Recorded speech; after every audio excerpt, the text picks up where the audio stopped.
Hello my dear students, नमस्कार। मैं मुकेश सैनी आप सभी का आपके अपने चैनल ड्यूको अकेडमी पर स्वागत करता हूं। तो अब तक हमने फर्स्ट से लेकर 11th जी की जो वर्कशीट है वो सोल्व कर दी है। अब इस वीडियो हम सोल्व करेंगे वर्कशीट नंबर 12, 13 और 14।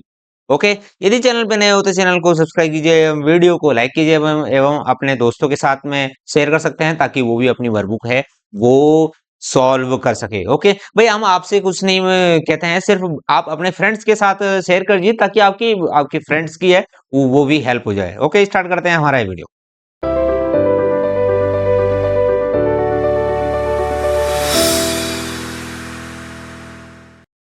हाँ, जो देखिए यहाँ पर जो है इधर दे रखा है रीड, तो यहाँ पर read and respond riddles and tongue twister appropriately. तो ये यहाँ आपकी जो कॉम्पिटेंस है वो यहाँ पर डेवलप करने की कोशिश की गई है। तो रीड एंड से given tongue twister as quickly as you can, तो जितना जल्दी तुम कर सको उतना जल्दी है आपको इनको पढ़ना है। जैसे मैं यहाँ पढ़ता हूँ, I scream, you scream, we all scream for ice cream, I saw a kitten eating chicken in the kitchen. तो इस प्रकार इसको जल्दी जल्दी बोलना है, ठीक है। तो आपको मोर द मोर आपको कोशिश करनी है कि बिल्कुल फास्ट आप बोलें। तो इसके लिए बार बार आपको अपने फ्रेंड के साथ में प्रैक्टिस करनी है। जैसे कि मैं यहाँ कोशिश करता हूँ थोड़ा जल्दी बोलने की। I scream, you scream, we all scream for ice cream, I saw a kitten eating chicken in the kitchen for fin fine fresh fish for you, I wish you watch my Irish wrist watch. तो ऐसे जल्दी जल्दी आपको बोलने की इसकी कोशिश करनी है, बस ओरल प्रैक्टिस है ओनली। ऐसे ये लास्ट में क्या, सीला नीड्स सीना लीड्स। ओके, तो इस प्रकार हम यह कर देंगे। अब आगे बढ़ते हैं, हमारे सामने क्या है, रिडल आती है। रिडल में हमारी फर्स्ट क्या है, वाट, क्या है रिडल में, what can travel around the world, जो ऐसी कौन सी चीज है जो पूरे दुनिया में ट्रेवल कर सकती है while staying in the corner, और जबकि वह क्या है कि खुद कॉर्नर में पड़ी रहती है। तो ऐसी चीज क्या है, ऐसी है क्या, स्टैम्प। तो हम यहाँ लिख देंगे स्टैम्प। ओके, नेक्स्ट है क्या, during which month do people sleep the least, कौन से महीने में लोग सबसे कम सोते हैं। अब हम दिमाग लगाएंगे कि सर्दियों में सबसे कम सोते हैं, तो ऐसा तो कुछ कह नहीं सकते जी भाई, ये दिन ही कम होंगे। भाई फरवरी में है, फेब्रुवरी में है, दिन कम होते हैं तो सोएंगे भी कम, तो हम यहाँ लिख देंगे फेब्रुवरी। नेक्स्ट है, what has hands but can not clap, ऐसी कौन सी चीज है जिसमें हैंड तो होते हैं बट वह है वो क्लैपिंग नहीं कर सकता है। तो आपको देखा होगा घड़ी की दो सुइयां होती है, तो यहाँ लिख देंगे हम क्लॉक। नेक्स्ट देखिए, व्हाट हैज ए हेड, इसमें हेड भी होता है टेल भी होता है लेकिन बॉडी नहीं होती, मतलब उसका हेड और टेल दोनों ही होता है लेकिन बॉडी नहीं होती है।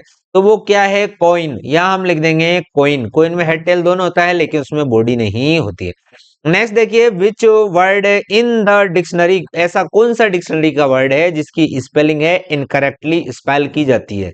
तो इनकरेक्टली किस पे, वह डिक्शनरी में क्यों इनकरेक्टली की जाएगी, क्योंकि वो है ही इनकरेक्टली। तो हम यहाँ लिख देंगे ऐसे कैसे ही, इनकरेक्टली। ओके, तो यहाँ हम लिख देंगे इनकरेक्टली। अब आगे बढ़ते हैं वर्षन नंबर 13। तो इसमें हमें क्या करना है, read the paragraph carefully and answer questions given below. तो नीचे जो हमें ये पैसेज दे रखा है इसको हमें ध्यानपूर्वक पढ़ना है और नीचे हमारे क्वेश्चंस को हमें आंसर करना है। ओके, तो ये रिचमैन, एक रिचमैन है, lived in A small town in Rajasthan. तो एक रिचमैन है, वो राजस्थान के छोटे से कस्बे में रहता है। One day he brought home two large and juicy mangoes, तो दो आम एक दिन लाता है। He gave them to his servant, अपने सर्वेंट को दे देता है। एंड सेड, और उससे कहता है, रामू, ओए Ramu, take these to the kitchen and cut them, तो इनको ले जाइए और काटिए। Make 2 cup of coffee too, और 2 कप कॉफी भी मुझे बनाइए, मेरे लिए बनाइए। A friend of mine will be coming soon, और मेरा दोस्त एक आ रहा होगा। Ramu cut the mangoes with the knife and put 1 piece in the mouth, तो ना रामू है मैंगोज को काटता है और एक पीस अपने मुंह में डाल लेता है। Oh how sweet it taste, तो उसको लगता है अरे वाह कितना मीठा आम है। If I eat just 1 more piece, यदि मैं एक और आम खा जाऊं, सो मतलब एक और पीस खा जाऊं, वाह the master will never know, master को क्या पता चलेगा। ही थॉट इन फ्यू मिनट्स, और कुछ ही मिनट में द प्लेट वाज एम्प्टी, और जो प्लेट है वो खाली हो गई। रामू फेल्ट लिटिल फ्राइटेंड, अब रामू को डर लगने लग गया, तो अब माँ के मालिक से है डांट पड़ेगी। ओके, तो देखिए फर्स्ट क्वेश्चन क्या है, where did Ramu, sorry rich man live, तो रिच मैन है वो कहाँ रहता था, तो आपके सामने ऊपर है, यहाँ ऐसे कैसे लिख देंगे, द रिच मैन है ना, तो हम यहाँ लिखेंगे the rich man lived in A small town, small town in Rajasthan. तो इस प्रकार है, हमें पूरा इसका लिखना है, ठीक है। नेक्स्ट है how many mangoes did he bring. तो हमारे सामने है बिल्कुल, कितने मैंगो लाया, 2। तो हम यहाँ लिखेंगे he brought, he brought 2 mangoes, वह 2 मैंगो लाया। ओके, तो इस प्रकार कंप्लीट आंसर आपका हो जाएगा। नेक्स्ट है what was the name of rich man's servant. तो रिचमैन सर्वेंट का नाम क्या था, तो हम लिखेंगे द नेम, यहां से लिखेंगे द नेम, द नेम। ये कंप्लीट आंसर देने का तरीका है कि भाई आप किसी प्रश्न को पूछे तो प्रश्न का उत्तर भी है उसी प्रकार कंप्लीट होना चाहिए। तो हम यहाँ लिख देंगे rich mains servant, sorry servant T है ये ना, वाज रामू। तो हम यहाँ लिख देंगे क्या, रामू। नेक्स्ट है रिच का अपोजिट क्या हो जाएगा, रिच का अपोजिट है क्या, पुअर। आगे देखते हैं POOR है ना, ये वी नहीं है, आर है। अब बिग का हो जाएगा क्या, स्मॉल। तो हम यहाँ लिखेंगे स्मॉल। आगे देखिए एक ऐसा जगह जहां पर है फूड है वो रखा जाता है, भोजन रखा जाता है, तो वो क्या आ जाएगा हमारा, किचन। ओके। नेक्स्ट है an instrument use to cut vegetables, एक ऐसा उपकरण जो कि सब्जियों को काटने में काम आता है, दैट इज नाइफ। ओके, तो उसको हम क्या कहेंगे, चाकू। आगे बढ़ते हैं हम वर्कशीट नंबर 14 की तरफ। भाई वर्कशीट नंबर 14 में क्या है, यहाँ पर आपके सामने पिक्चर दे रखा है, तो आप देखेंगे इसमें आप एक, यहाँ पर एक छोटी सी गुड़िया है और ये बरसात में छाता लेकर जा रही है, लेकिन आप देखेंगे यहाँ हवा तेज चल रही है। हवा इतनी तेज चल रही है कि उसके हाथ से है क्या है, छाता है वो छिटक जाता है और वहां कौवा है उसको पकड़ने के लिए दौड़ता है। कौवा उसको पकड़ के लाता है और अपने बच्चों को, जो जिसका कि घोंसला गिर गया था वहां पर उसको टांग देता है और अपने सभी बच्चों का है उस छाते में रख देता है। तो यही चीजें हमें इसमें नीचे लिखनी है, तो फटाफट से आप लिखिए मेरे साथ में। क्या लिखेंगे, इट इज रेनिंग है ना, it is raining, it is raining, बस ये हो गई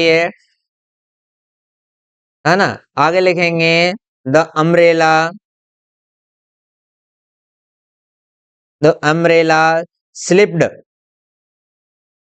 the umbrella slipped away from, from the girl's hands because, because of fast blow, तेज हवा चलने के कारण है वो उड़ जाता है।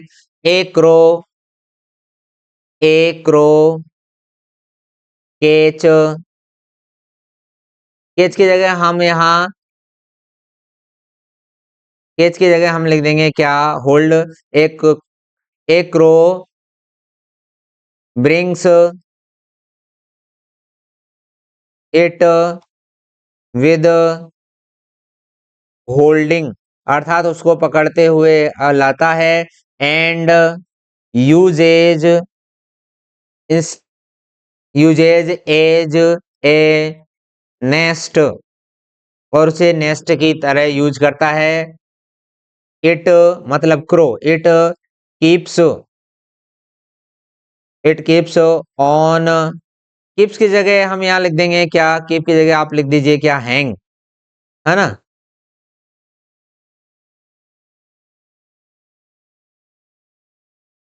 इट हैंग्स, या हैंग्ड लिख दीजिए, HNGD, hanged on a tree. Okay, तो इस प्रकार आपकी जो वर्कशीट है वो कंप्लीट हो जाती है। आगे बढ़ते हैं हम फॉर्मेटिव असेसमेंट में एक नई वीडियो में, तब तक के लिए जय हिंद, वंदे मातरम।